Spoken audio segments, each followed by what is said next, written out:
삼성전자의 밸류에이션 멀티플이 확 떨어질 거라고 저는 생각을 하고 있고요. ETF 같은 것도 관심 가져볼 만하지 않을까?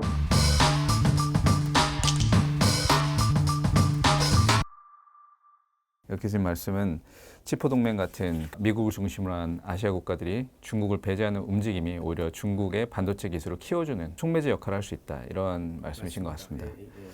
중국의 반도체 기술 수준이 궁금해집니다.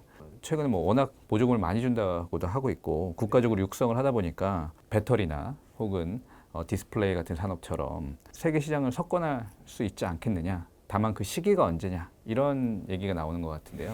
아직은 한참 모자라죠. 우리나라에 비교할 바가 아니죠. 근데 중국도 메모리 투자를 시작했거든요. 네. 그래서 DRAM 같은 경우는 중국은 지금 19나노미터에 진입을 했어요. 근데 여기서 문제가 되는 게 이 10나노대를 생산을 하려면 노광 장비, 빛으로 쏴서 패터닝하는 그 장비가 필요해요. 네. 그 장비를 네덜란드의 ASML 혼자서 독점하고 있거든요. 근데 미국이 ASML한테 너들 만약 그 장비를 중국한테 판다면 죽는다, 이렇게 얘기하는 거죠. 네. 그러니까 미국이 그렇게 압력을 넣을 수 있는 거는 ASML 너희 장비에도 우리 기술은 들어가 있다라고 얘기하는 거예요. 그러니까 중국이 이 캐치업 하는데 상당히 애로를 겪고 있는 거죠. 네. 장비가 없으니까요. 네.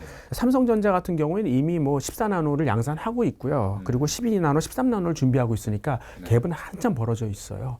그리고 3D 낸드 같은 경우에도 중국은 64단을 적용하고 있는데요. 그리고 이제 128단을 준비하고 있죠. 근데 삼성전자는 이미 176단을 양산하고 있고요. 200단 이상을 준비하고 있어요. 그러니까 굉장한 갭은 있다. 이제 그런데 중국 정부가 2021년에 우리가 이제 메모리 생산 시설을 한 28개, 30조 원 이상을 투입해서 한번 해보겠다, 이렇게 선언을 했어요. 이 정도면은 5년 내에 삼성전자가 필적할 수는 없어요. 근데 그래도 이 범용제 정도는 국산화할 수 있지 않을까 생각하는 거죠. 범용제라면 이제 좀 아주 기술 수준이 좀 저급. 낮은. 그러니까 예를 들어서 서버처럼 아주 고사양이다. 네. 이런 경우 삼성전자 거를 쓰지만 그래도 약간 낮은 사양의 것들은 중국산을 한번 대체해 볼 수 있지 않느냐, 이렇게 생각해 보는 거죠. 중국 사람들은 메이드 인 차이나다 그러면 그냥 쓰는 그런 경향이 있지 않습니까? 특히 이제 중국 정부가 보조금을 주잖아요. 지금도 중국산 반도체가 가장 싼 이유가 보조금 때문에 그런 거예요. 그러면서 이제 보급을 확산시켜 나가겠죠. 그러니까 세계 반도체 수의 60%가 중국인데 거기서 약간만 국산화를 한다 하더라도 삼성전자한테 타격이 될 수도 있어요. 그리고 중국 정부는 일단은 메모리 쪽은 그렇게 해놓고 그다음에 이제 비메모리 쪽을 먼저 하는 것 같아요. 아까 말씀드렸듯이 메모리는 지금 미국이 자꾸 이 EUV 장비, 그러니까 노광 장비 같은 거를 못하게 하니까 일단 메모리도 나름 이제 투자는 하지만 일단 비메모리부터 접근을 하게 되니까 결국은 중국 비메모리에서 약간 좀 유니콘 업체들 같은 데가 나오지 않을까. 그렇다면 중국 반도체 ETF 같은 것도 관심을 가져볼 만하지 않을까? 이렇게 생각을 하는 거죠. 비메모리 같은 경우에는 이제 R&D 인프라 투자를 하고 그러니까 들이면 되고 그리고 인재들만 있으면 추격이 가능하거든요. 당장 시작할 수 있어요. 특히 이제 CPU 같은 게 지금 그 인텔에서 이 ARM으로 중심이 넘어가지 않습니까? 그러니까 아주 가벼운 아키텍처로 넘어가게 되니까 그런 경우는 사실 누구나 비슷한 거죠. 그러니까 후발 업체들도 상대적으로 비슷한 위치에서 싸울 수 있으니까 중국 같은 경우는 대만에서 엄청난 인재들을 뽑아가요. 그러니까 옛날에는 좀 그래도 양심이 있어서 개별적으로만 월급 2-3배 주고 저는 10배 주는 사람들 봤어요. 그러면서 이제 뽑아갔는데 이제는 팀 단위로 뽑아가요. 다 통째로? 통째로 빼가는 거죠. 그래서 그분들을 중심으로 스타트업을 만들거든요. 지금 2020년 말에 중국에서 칩 관련된 회사가 66,500개였었어요. 근데 그중에 3분의 1이 2020년에만 설립된 회사예요. 그러니까 엄청난 거죠. 그래서 중국의 반도체 점유율이 2016년에는 국적사 기준으로 한 3.8% 정도 됐었는데요. 지금 2020년에는 9%까지 늘어났어요. 이러면 대만을 일단 추월한 거죠. 그리고 매년 이렇게 30%씩 성장한다고 가정하면 한 2024년 정도에는 17.4%까지 중국이 올라올 거다. 이러면 미국에 이어서 이제 한국하고 비슷하게 될 것 같아요. 그러니까 이제 메이드 인 차이나 2025의 가장 핵심적인 역할을 하는 게 반도체이기 때문에 여기에 엄청난 자본을 투자할 거예요. 그러니까 분명히 이런 반도체에서도 이 알리바바나 텐센트 같은 유니콘이 나타날 거라고 생각한다면 그러면 한번 중국의 반도체 ETF에 한번 투자를 해보는 게 좋지 않을까. 그러니까 저는 지금 잘 나가는 중국의 그 빠르게 성장하는 업체들, 개별 업체들도 알고 있는데 그런 업체들이 언제 뒤바뀔지 모르니까 차라리 그냥 ETF에 투자하는 게 좋지 않겠냐 이렇게 생각하는 거죠. 교수님 말씀은 삼성전자의 미래가 불확실하다면 반대로 생각을 해서 중국의 반도체 ETF, 그러니까 산업 전체에 투자를 하는 것이죠. 거기에 투자를 하는 게 어떻냐. 그러니까 떠오르는 별이 그쪽이니까요.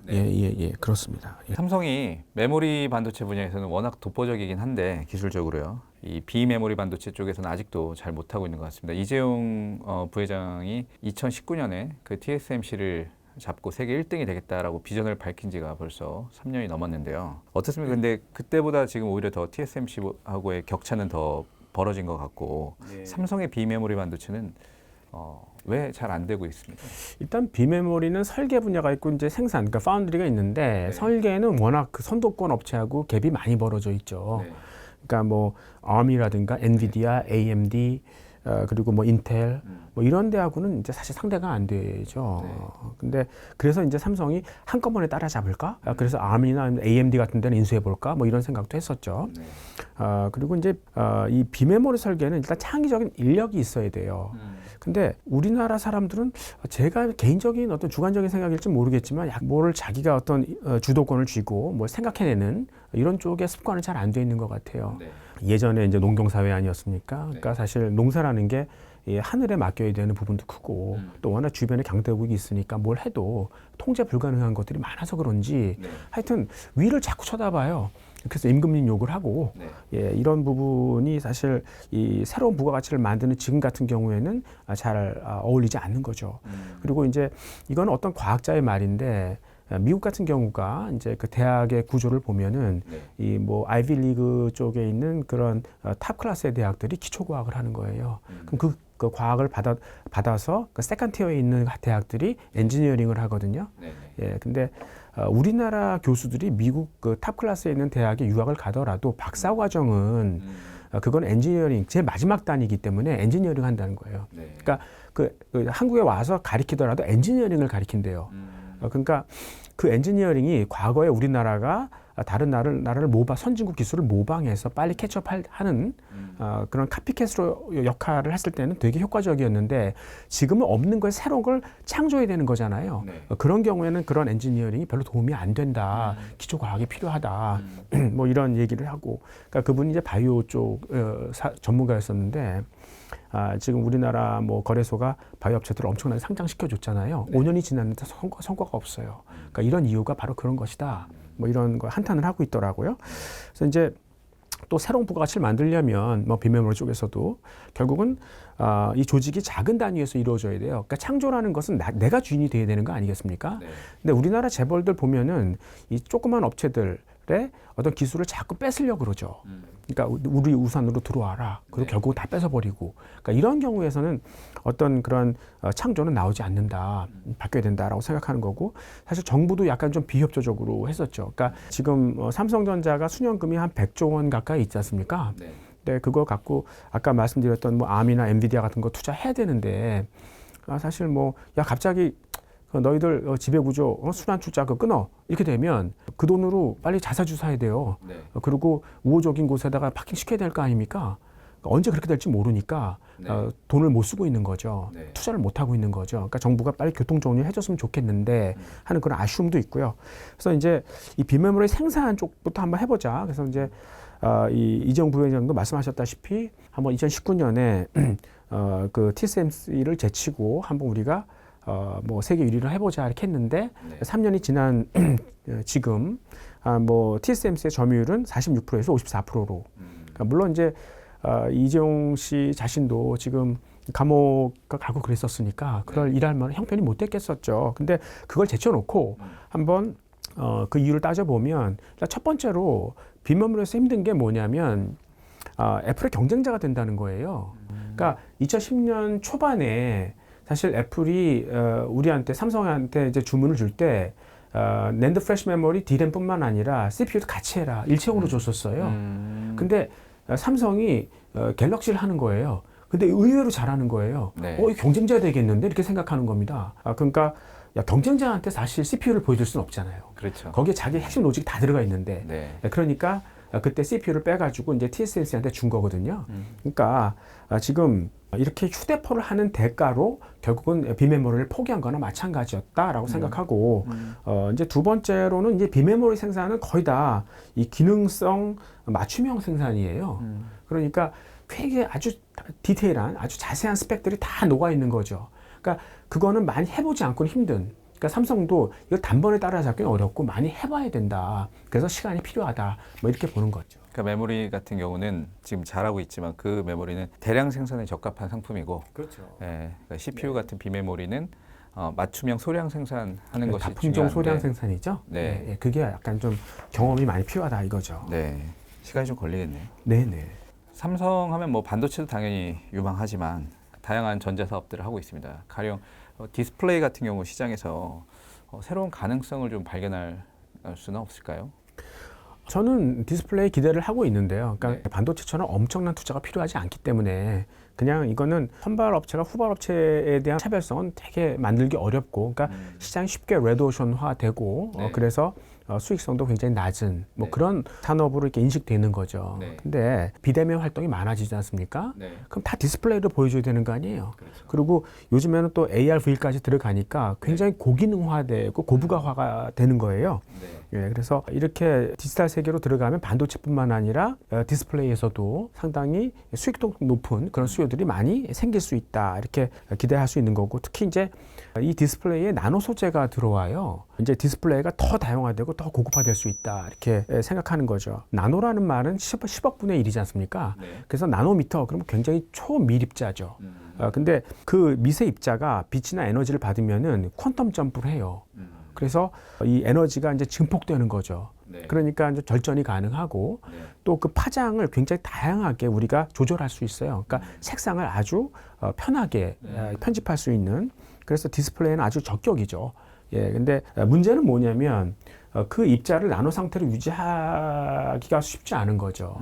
그러니까 자연 상태에 그대로 두면 입자가 습기나 이런 걸 받아가지고 커져 버려요. 네. 더 이상 나노가 아니죠. 네. 물성을 잃어버리는 거죠. 그래서 그냥 자연 상태 내비로 두면 아마 나노 상태로 유지되는 게 17분밖에 안 될걸요. 그래서 이런 거를 얼마나 잘 나노 상태로 유지할 수 있게 하는가 하는 그런 기술들이 필요한 거죠. 근데 아직은 거기 어려움을 겪고 있지만 그 이유를 한번 생각해 보면 이 나노 소재가 소개된 지가 15년밖에 안 됐습니다.